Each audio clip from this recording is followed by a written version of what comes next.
Well, the Big 12 Conference is back where it belongs, and that is playing for a national championship in the NCAA Tournament. Houston, Florida, Monday night. Welcome in. I'm Pete Mundo. He's Matthew Postins, our lead Big 12 basketball writer. We're HeartlandCollegeSports.com, where we cover the Big 12. We're glad that you are here. Make sure that you like the video as always. Subscribe to the channel, and same thing on the podcast. Well, Matthew, we made it. First time we're talking about one of our teams in the national championship since Kansas 3 years ago. Yep. How are you feeling about Houston's odds after that incredible Final Four comeback on Saturday? Yeah, it's funny. After the game, some of the Houston players and even Kelvin Sampson likened it to that double overtime win over Kansas, which I think was in late January. So I went back and looked at their game after that because I was just curious, how did they play after that game? They played West Virginia. Now, obviously, West Virginia is not Florida, but I think that game ended up being like a 66-49 final. So if you're talking about energy level, I feel good about Houston going into Monday night. There are parts of this matchup I really don't like for them, but the same went for Duke 2 nights ago. There were parts of that matchup I hated for Houston, and they found a way to figure out that game and figured out a way to win it. And, right now they feel like the team that, as long as they're within striking distance at the end of the game, they're going to figure out a way to win. Doesn't it feel too, and it's so cliche, but you've got a coach looking for win number 800, a veteran coach looking to get to the mountaintop, a veteran team, and you saw that play out on Saturday night where, listen, Duke may have had more talent at the top end. Cooper Flagg's going to be the number 1 pick in the NBA draft. But at this stage of the tournament, you cannot buy experience. And, man, Houston has guys who have played together for years. That's pretty rare in today's college basketball landscape. And a coach who was in no way flustered in those final 8 minutes, whereas John Shire at 37 years old, I mean, he was clearly in a place that he had never been in his career. And I think that stuff makes a difference when you get to this stage of the tournament, no? Yeah, I think when you have an experienced team on the floor that has really seen everything there is to see as a team, when you have a guy like LJ Cryer who's got a championship ring and understands what it takes to get to that point in the tournament, you face those moments like they faced on Saturday night, being down double digits with 8 to play, being down 6 with 30-something seconds to play. And the things that they needed to win that game are things they're good at: defense, timely shooting, drawing fouls at the appropriate moment. Those are all things Houston's very good at. And in some ways, that comeback kind of played into their hands. In some ways, Duke helped them by giving them the things that they needed or putting them in the position that they needed to be in to make those plays. But that was the thing about those last several minutes of that game. I didn't see any panic at all when it came to Houston in those last few moments of that game. And I didn't necessarily see panic in Duke. What I saw in Duke was, like you said, a young team that had not been tested a whole lot in ACC play because they were so much better than everybody else and had not been tested all that much in the NCAA tournament. And they just couldn't quite in those final moments do those little things that Houston can do to figure out a way to win the game. So this game, I mean, the first question for Houston is, how do you stop Walter Clayton? What does that look like going into this matchup? They didn't really stop Cooper Flagg, but they won the game. So is it just keeping Clayton in check, or is there some kind of 48-hour turnaround strategy that you think Kelvin Sampson has thought through, considering he does have the best defense in America? Yeah, I think Jay Wright said something after the game last night that I thought was really interesting. He said that when he was in those situations, he looked for teams that he had played earlier in the season that were good comparisons to the team that we're going to play. In other words, if we played X team like this, if we play Y team, we'll be in good shape. And I think he actually kind of likened it to when Houston played Auburn in November. And if you saw the Auburn-Florida game, those were two really evenly matched teams that weren't necessarily mirror images of one another. But aside from Clayton, Florida had a pretty pedestrian game around him. They had some good offensive balance. They did a good job of getting to the glass, but Clayton at times really took over that basketball game. I think for Houston, what Flagg had, like you said, Flagg had a good game. Kneppel had a good game, but nobody else for Duke had a really good game on Saturday night. So True. it's almost like Clayton's going to get his because he's been averaging 24 points in this tournament. And I almost think win or lose, as long as he has a really good game Monday night, he might be the most outstanding player in this tournament. It's going to be about, not necessarily stopping him because you're not going to do that, but it's about making sure the other guys around him who are really talented and have a really balanced offensive outlook don't hurt you too much. I went back and looked at their, stats for the season. They've got 4 guys that average double figures. They've got another guy that averages 9.9 points a game. They've got 3 guys who between them average about 20 rebounds a game. So they've got a lot of balance like Duke had. So you've got to make sure, I think, the other guys don't hurt you. If Clayton gets 20, 25, I think that's fine as long as the other guys around him don't have a big game. Okay, I'm with you there. That makes a lot of sense to me. Now, I'm looking at this game too, and I was like, all right, Florida, and we know this, they've got a great rebounding team, top 10 in the country in rebounding margin. That doesn't surprise me. I don't think it's as simple as whoever wins the rebounding battle wins, but I do think if Houston can get some key second chance opportunities here in this game, in what I don't think is going to be a super high scoring game. I mean, Florida probably wants to play into the 80s. They're one of the best offenses in the country. But if Houston can keep this game around the 70-point mark to win, that's probably where they want it to be, like on Saturday night. And that sometimes comes down to, as we saw Saturday, that 1 or 2 key offensive rebound or big board that you grab, you kick it out, you hit a 3-pointer. I don't know. It just feels like one of those games that it could come down to a big play like that at the end. Yeah, and Houston excelled at that down the stretch on Saturday. I think in that last 8.5 minutes, I think they had 8 second chance points. So, you're right about the rebounding margin in this game, and you're also right about the scoring margin. I really do think they're going to have to keep Florida around that 70 mark. I did the same thing for Florida that I did for Duke. I was curious about Duke's 4 losses. All of their losses were like by an average of them scoring about a 71.5 points. So Houston did a great job of keeping them right around their average in their 4 losses. Florida is different. In 3 of their 4 losses, they've scored at least 80 points. So it's not like I don't know that Houston can keep up with them if they get to that 80-point mark. Their one loss where they just, had a horrible game was against Tennessee. It was a 64-44 loss. And if you go back and look at that box score, that qualifies as just a bad night all around. I think Florida shot like 24% in that game, 14% from 3. It was just the simple off night kind of thing for Florida in that game.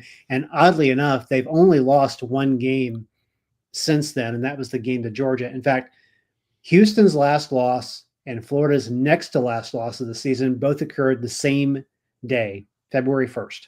They've lost a combined 1 game since February 1st.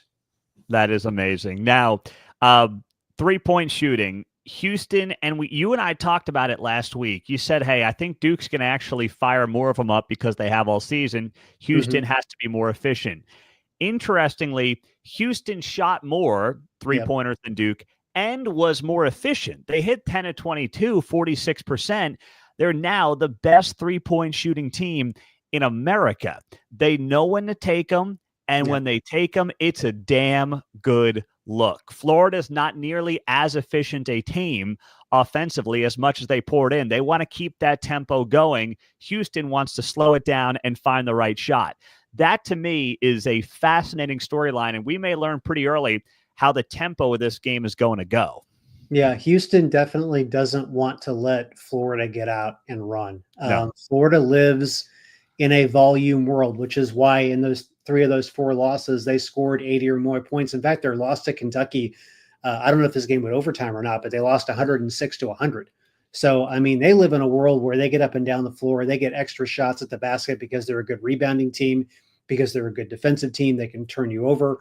That's the world they live in. So Houston's going to have to find ways to slow that down. They don't want this to become a pace game. They can play that game in spots, but they can't play it for 40 minutes. And you saw even down the stretch against Duke, when you hear the Grant Hill and Bill Raftery both kind of imploring, hey, you got to go, you got to go. Houston's still patient offensively. They're still looking for that right shot. And the great thing for them the other night, you mentioned they took more shots from three. LJ Cryer had a huge night. I mean, he was consistently good for the entire evening from that 3-point line. If he's good like that again Monday night, and maybe he can get a little more help from maybe a Milos Uzan, who did not have a particularly good offensive game on Saturday, or Sharp gives him a little bit more help from the 3-point line, they're going to give they're going to give Florida problems rather. Yeah. He's Matthew Postins. I'm Pete Mundo. If you are just joining us, we are Heartland College Sports, where we cover the Big 12. Join us. Hop on the website, heartlandcollegesports.com. Join those free message boards and forums. No doubt they'll be active ahead of Monday night. So, Matthew, let's dive into the Big 12 angle here. You got the Big 12, who is looking for now a third national champion this decade. Also, let's not forget, I think it's very important to note this stat. The Big 12 has had 4 different programs play in the national championship game in the last 6 NCAA tournaments, because 2020 was canceled by COVID. So that's going back to 2019 with Texas Tech, Baylor, Kansas, and now Houston. You've got the SEC, best conference in America this year based on the metrics and the analytics. They want to take over that mountaintop from the Big 12. To me, that's a fascinating kind of underlying story here. The Big 12 trying to basically hang on to that hierarchy in college basketball, and the SEC trying to, I believe, take it away from them. Yeah, and you didn't even mention the piece that I did some research on today. I think if Florida were to win on Monday, it would be the SEC's first title, I believe, since 2012 when Kentucky won. Yes. So as great a generational season as the SEC has had, and let's be clear, I think this year, contained within this year, the SEC was the best conference in the country. Mm-hmm.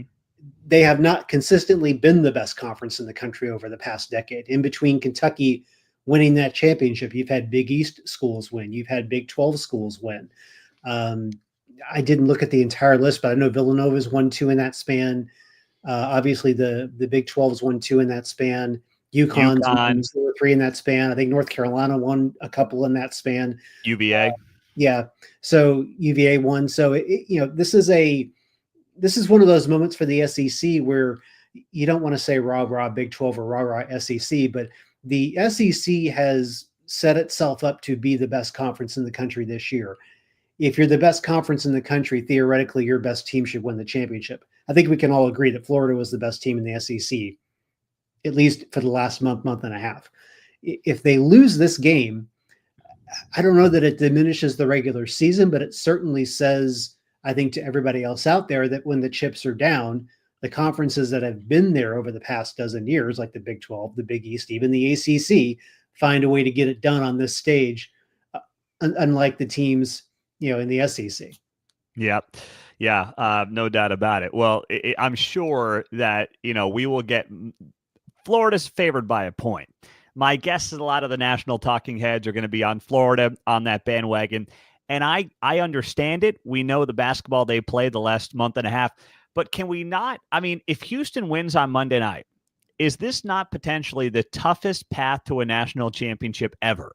When you talk about Gonzaga, the best 8 seed based on the advanced analytics ever, you then talk about what? Purdue in that Sweet 16, which was just, in their backyard, right? Yeah. In Indianapolis.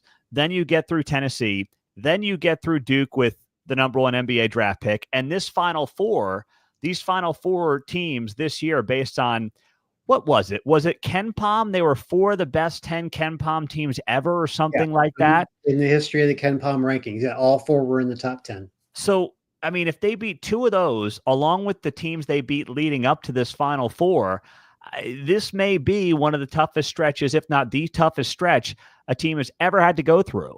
And Houston also has lost 1 game since December 1st, and it's to Texas Tech by 1 point. And you and I talked about it last week. It's not getting enough attention. Yeah, and I think of the 4 teams, Houston was the only one who went through their bracket chalk. In other words, they faced 16, 8, 4, 2, and then they faced a 1, and now they're going to face another 1. Yeah. I think the only team that has beaten 3 number 1s to win a national title, I think Arizona did it when Lute Olson finally won his title. I think they beat 3 number 1s that year because I don't think they were a number 1 seed themselves.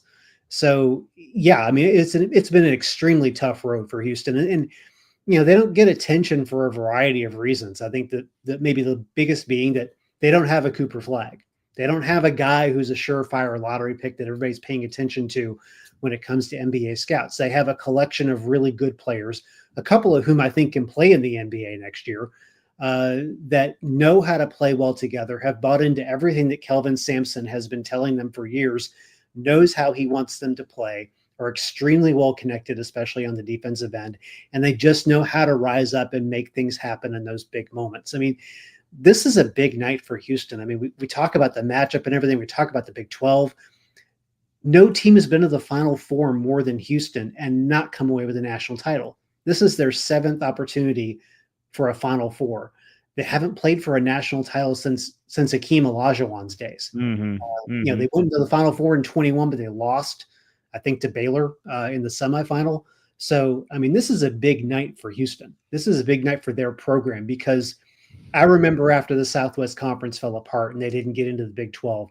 I mean, they went off into the wasteland, Conference USA, Mountain West, American, wherever they ended up. And people don't realize that they were not like an original member of the Southwest Conference. They were actually in the Missouri Valley for a long time. They were independent for like 25 years, and then they finally joined the Southwest Conference in like 1975. So when they had that big run under Guy V. Lewis in the 60s with Elvin Hayes, they were an independent program. They were not affiliated with any kind of a conference. So they've had a hard road just in terms of getting into a conference, staying in a conference that can help them sustain basketball success. And they weren't necessarily at rock bottom when they hired Kelvin Sampson, but they wanted somebody to help them level up, kind of like, what Scott Drew's done at Baylor. Honestly, it's a different sort of, it's not an apples to apples comparison, but they wanted somebody to get them back to the 5 Slamma Jamma days in the 1980s. And Kelvin Sampson has done that, and he's done it his way. And he's done it with a group of guys that, quite frankly, are kind of the antithesis of the 5 Slamma Jamma teams, but it works, and it works for them. And if they win a national championship on Monday night, I'm not going to be on Twitter talking about the Big 12. I'm going to be on Twitter talking about Houston, because they deserve it. All right, and I'll talk about the Big 12. You talk about Houston, I'll cover the Big 12. That sounds like a plan. That's great. Well, listen, this is an awesome matchup. I think it's one of the best matchups you could have gotten before the tournament began. You have 2 senior-laden teams. I mean, as much as Houston had the edge in terms of experience, they don't really have it in this game. I mean, Clayton's a senior, Martin's a senior, Richard's a senior. So where they do have the edge in experience is, of course, with the head coaches. That is indisputable. But I will give you my prediction first. In the Duke game, I said Houston 75, Duke 71. Not bad. I'm going to go with a very similar score. I will go Houston 74, Florida 70 in this game. And you know what? I think it does come down to the final few minutes. They can't dig out of a 14-point hole in this one with 8 minutes left. I'm not going to make that. So. They can't do it in this game against this team. But I like the way this Houston team is playing. It does feel a little cliche to say team of destiny, but with where this unit is at right now, with Cryer and Sharp, the health of this team right now, Uzan and the way he's playing right now, even though he didn't have a great game, he still is a trustworthy guy with the ball in his hand. You've got 4 guys, maybe 5, that you feel like can step up in a big moment for this team. So I'm going to pick the Big 12 team. I'm going to go Houston 74, Florida 70 on Monday night to win the national championship. What about you? Yeah, I don't recall what the exact score was in the preview, but I had Houston by a point. I think it might have been 72-71 or 71-70, something like that. I mean, this is not going to be a game where you might see some big lead swings throughout the game, but this is going to be a game where I think the last 5-6 minutes of the game, they're going to be neck and neck. They're going to be up against one another, and it's going to be, team that makes the last big play, especially on the defensive end, wins. And I feel like Houston right now, they seem to have great timing when it comes to those kinds of things. When it comes to those 1 or 2 plays that you need. I mean, we even talked about Joseph Tugler, who got a technical foul, horrible reaching play over the baseline. I don't think he meant to do it. It just happened. And right after that, he makes up for it with a block on the other end of Knuppel, which I think started this whole road to them winning that game. And then when they got the steal and Wilson took the three and he missed it, Tugler was the one who dunked the ball down to make it a 1-point game. I mean, you talk about a redemption arc right there in the middle of that game. And I think it actually kind of embodies what Houston is all about. They shrug off the mistakes that they make because they don't make very many, and they move on to the next thing and they find a way to make something happen. And that's just, I just think that's the intangible factor in this. I really feel like both of these teams, offensively, defensively, they're very even. And that's when it comes down to the intangibles. And I just feel like Houston's going to find a way to do that one thing they need to do to win this game at that critical moment. There you go. All right, Matthew. It's going to be fun on Monday night. I can't wait. I'm excited for the Cougars. I'm excited for Houston fans. And I'll tell you what, I mean, the amount of love and support outpouring from just Big 12 country for the Cougars on Monday night, I have not seen something like this in a while. It's an easy team to root for. It's an easy team to like. And Kelvin Sampson shouting out the Big 12, his fellow Big 12 coaches on Saturday night was a big deal. Not a lot of coaches would have done that. And Kelvin Sampson really has shown a great amount of enthusiasm, leadership, and respect for this conference in year two. What do you think about that? Yeah, and I think he's right in what he said. You know, going 19-1 of the Big 12 helped prepare them for this. Because remember, they went to the Final Four in 21. They were in Conference USA. That was a really good team. But, I mean, Baylor just kind of took care of them. I mean, Houston wasn't ready for Baylor's physicality overall in that game. Baylor shot really well. Remember, Baylor back then, they had 4 guards that could just defend the heck out of you one-on-one, including Jared Butler, Adam Flagler, and Davion Mitchell, who is one of the best defenders in the country. And, you know, Kelvin Sampson's always known that he wants his teams to have a physical identity. But it wouldn't surprise me at all, because shortly after that, we learned Texas and Oklahoma were leaving for the SEC. And then a few months later, we learned that Houston was one of the teams that accepted the invitation to come to the Big 12. Kelvin knows what the Big 12 is about. He was still smarting from that loss a few months earlier. It wouldn't have surprised me at all if the day he found out they were going to the Big 12, if that light came on and said, if I want to win a national championship in this conference, heck, if I want to win this conference at some point, I have to make sure my team is equipped to play this style of basketball. And I think back to January of 24, when I covered their game at TCU. It was their first road trip in conference play. They lost to TCU. They went to Iowa State, lost at Iowa State. And since then, they have lost, I believe, 2 conference games and 1 Big 12 tournament game. That's amazing. What this team is doing right now in this conference, and just their second year in this conference, is, I'll just say it, Kansas level kind of stuff. It is. It's been damn impressive to watch. We're all pulling for Houston on Monday night national championship game, Houston versus Florida. I'm Pete Mundo. He's Matthew Postins. We're Heartland College Sports. Matthew, we'll be reading after the game, and we are looking forward to it, my man. Be sure to check out his written prediction, of course, at heartlandcollegesports.com. We appreciate you, my man. All right. Thanks, Pete. Appreciate it. All right, make sure you're subscribed to this channel right now on YouTube or on the podcast. Hit that subscribe button, hit that like button, and share it as well. We are at heartlandcollegesports.com. The forums are open as well. They're free, and we'll talk to you soon. Go Cougars, go Big 12. Have a great day.